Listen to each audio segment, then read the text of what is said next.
mas não pode ser oferecida em alta dose para não embriagar. Ela é vida, mas tem que ser absorvida lentamente, para que a vida não perca o encanto das aparências, que Joana chama as pequenas distrações. As distrações que enchem as nossas horas de encantos, de probabilidades, de promessas de amanhã melhores, até o momento em que temos a condição de absorver a verdade em si mesmo e nos identificarmos como criaturas que estamos em uma viagem, como já narrei aqui uma linda história muito curta de um jovem americano que tinha um guru que o orientava.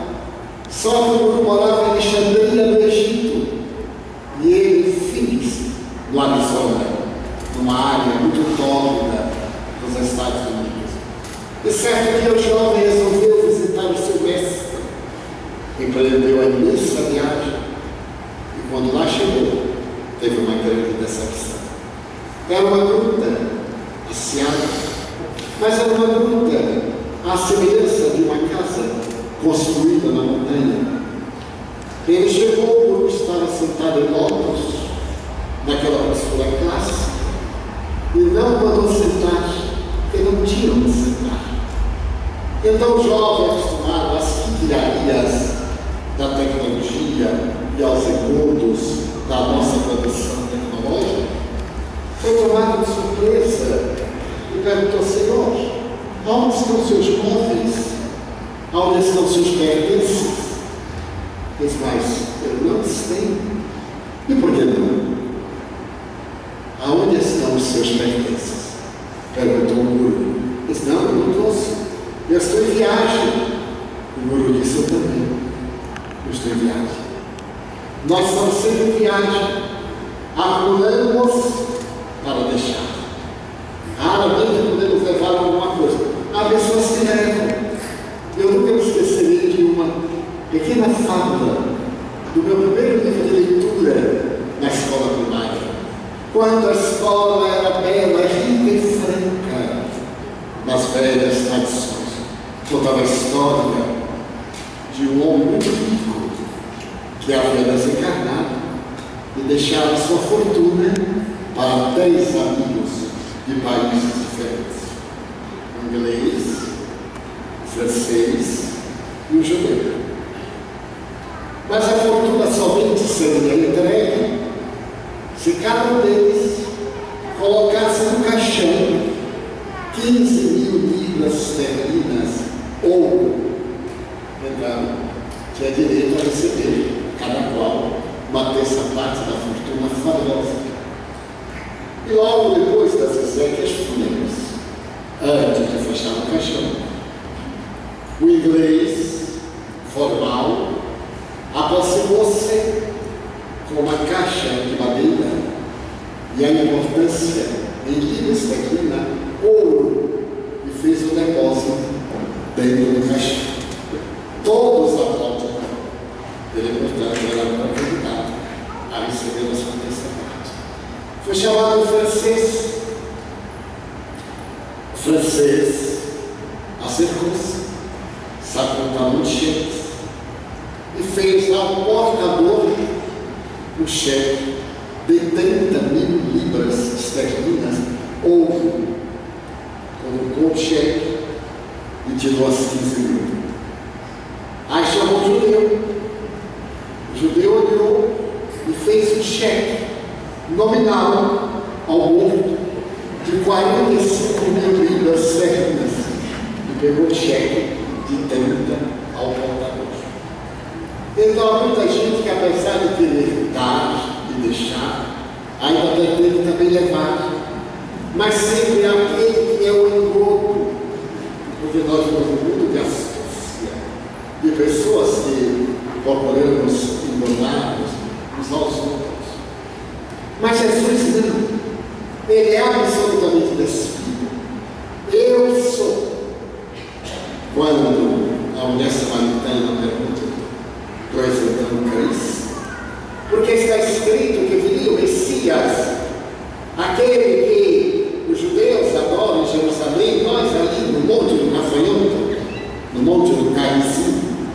Tu és o Cristo? Sim, mulher. Eu sou. Eu que te falo. Porque não havia engodo na mensagem dele. Não havia mentira. A austeridade que eu tinha para o indivíduo mais infeliz, no sentido de mais execrando, era a mesma que ele teve para Pilatos, o vil representante de César.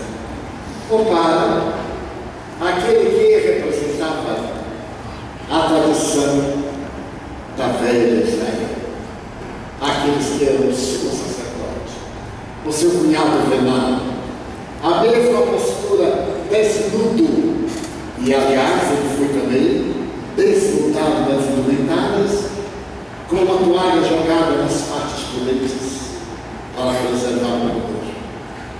Então será que nós poderíamos, de uma ou de outra forma, viver Jesus na naturalidade, trabalharmos o nosso mundo íntimo para encontrarmos a felicidade, o bem-estar, a alegria de viver?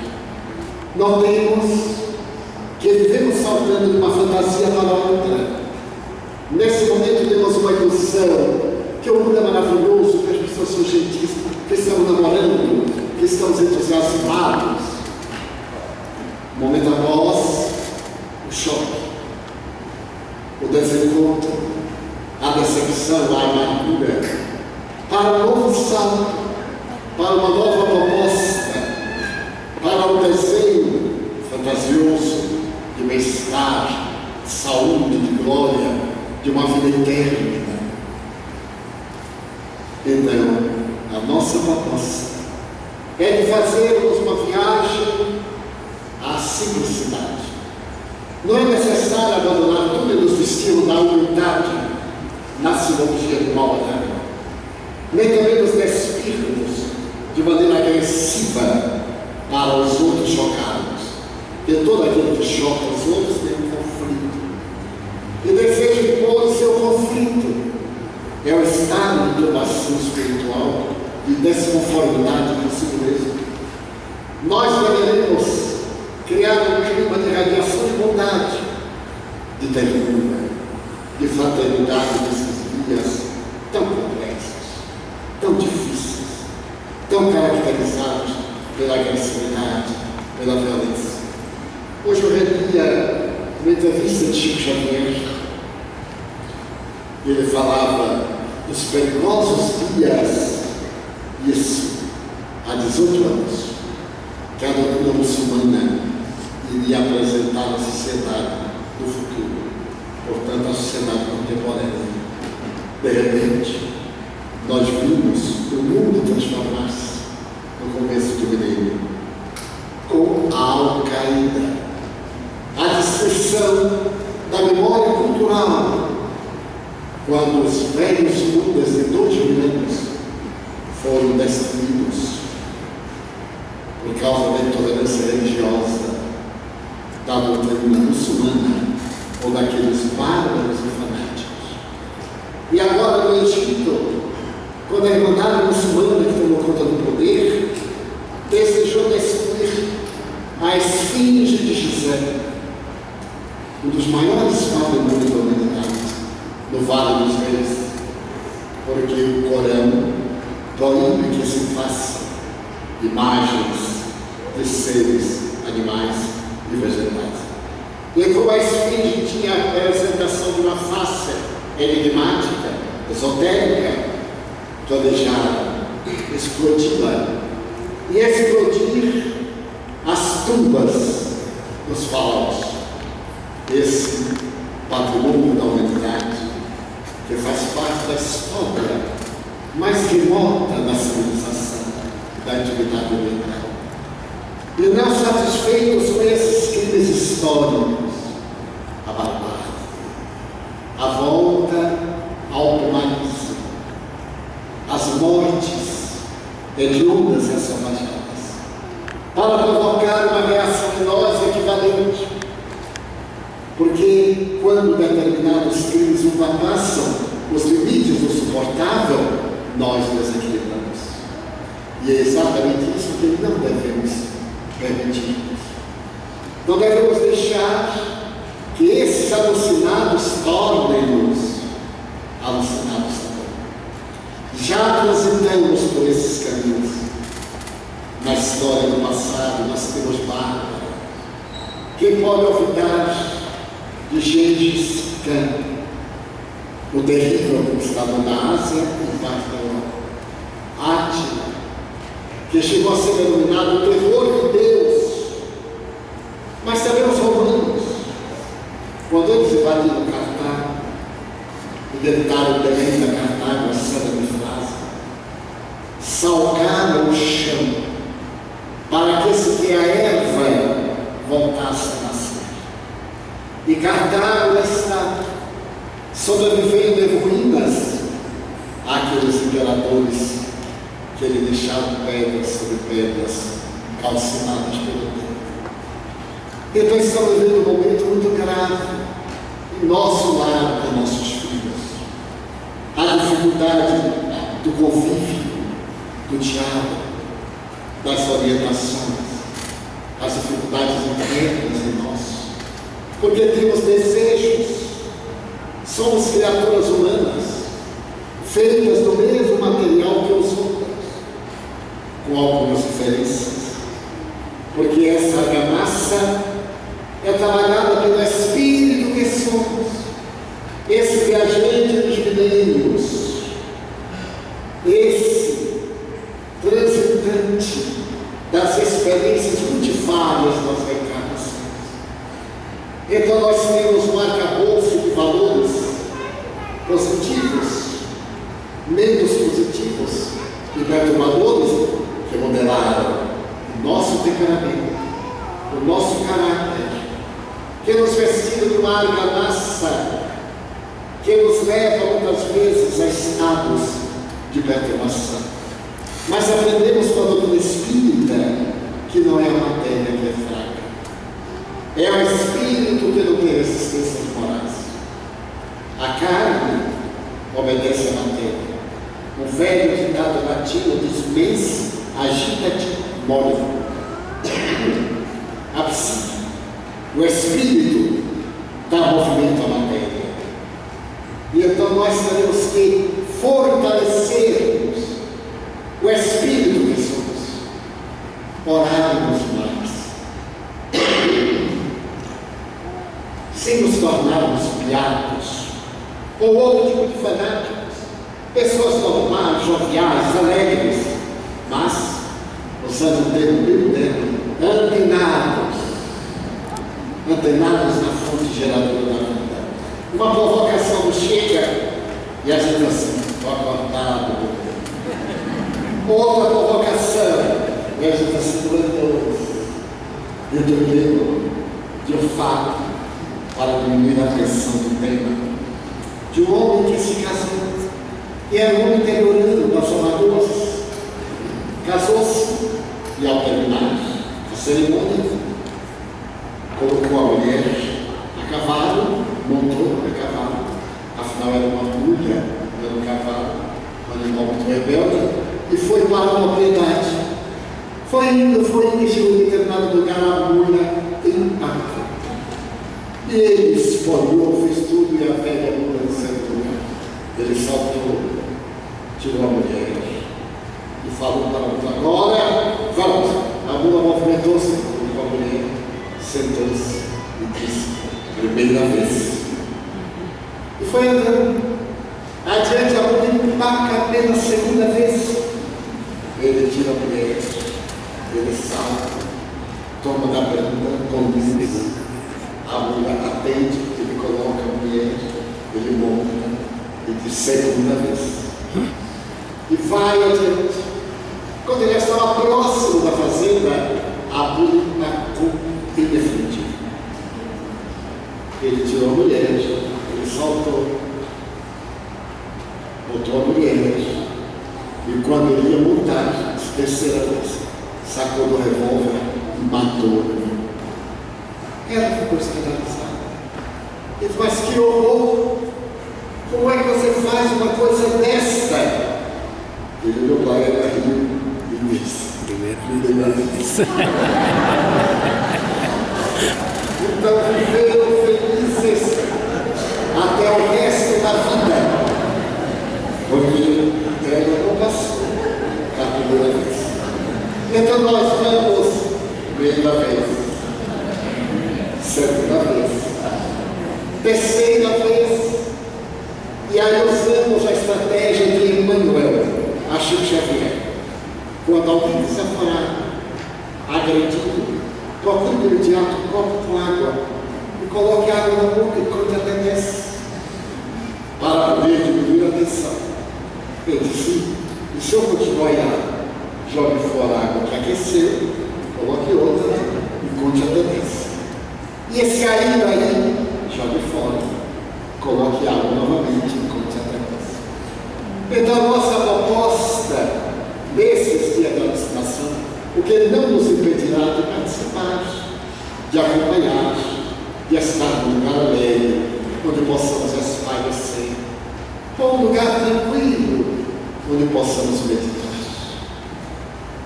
Em casa, porque não é um lugar em si, é o nosso estado no lugar em que nós estamos. Crimes hediondos são praticados em lugares paradisíacos, e grandes lutas em lugares terríveis que o bem vence. Mas em todo esse arcabouço de proposta de paz, para por fim sermos discípulos de Jesus e podermos cantar como São Francisco, cantar a alegria inefável de havermos descoberto a vida, de sabermos que não estamos a sós, de termos a certeza de que esses seres angélicos ajudam-nos, quanto nos protegem, meus irmãos, quantas dificuldades tiram do nosso campo. É certo que nem sempre eliminam as nossas provas, nem devem, porque elas nos pertencem, mas eles suavizam, eles diminuem de intensidade. Eles dão-nos recursos para contornar situações embaraçosas. Para concluir, uma amiga muito querida, servidora do Evangelho, escrevia hoje desesperada, não aguento mais, e narrava de dezembro para cá a sucessão de acontecimentos terrificantes que a sitiaram, de tal forma que ela está quase no estado da crise da explosão. Então me dizia Manuel: desculpe, mas eu tenho que falar algo, e a você, por favor. Então ele responde: cante louvores. Primeiro, porque tudo isso já aconteceu. E se aconteceu, é porque você deveu. E você sobreviveu. Cantei os louvores. E aí eu estava no computador, tem uma voz muito bonita, comecei a cantar o Laudate de São Francisco. Ela diz assim: louvado seja Senhor. E rompeu uma alegria, porque a minha amiga havia atravessado o vale da amargura e havia sobrevivido. Mas novos problemas estão acontecendo, poxa! E ela disse: não sei mais o que fazer. E ele disse: entregue-se a Deus, porque nós temos limites em tudo. Chega um ponto que o nosso limite é esse: quer fazer, gritar, rasgar-se, desesperar-se. Em tuas mãos entrego a minha vida, guia-me. Recordemos o Salmo 23: guia-me mansamente pelo verde vale da esperança. O Senhor é meu pastor, nada me faltará. Mesmo diante da morte, o teu cajado me sustenta. Quando nós conseguimos introjetar isso, o cajado nos sustenta. E nós superamos a situação e sentimos a vida Então mandei primeiro. Mas como a vibração me pergunta e disse, vou orar por você. A oração intercessória é uma cascata de paz que verte do alto sobre aquele a que é dirigido. Então reservei para as nossas reflexões dessa tarde estas antivésperas da próxima quinta-feira. E deixei para anunciar uma bela oportunidade que nós vamos fluir no mês de março, quando estávamos recebendo em nossa casa o Dr. Haroldo Dutra, esse jovem juiz de direito, espírita de escola, que traduziu o Evangelho de Jesus diretamente do original, desde o aramaico ao hebraico, ao grego antigo, ao latim.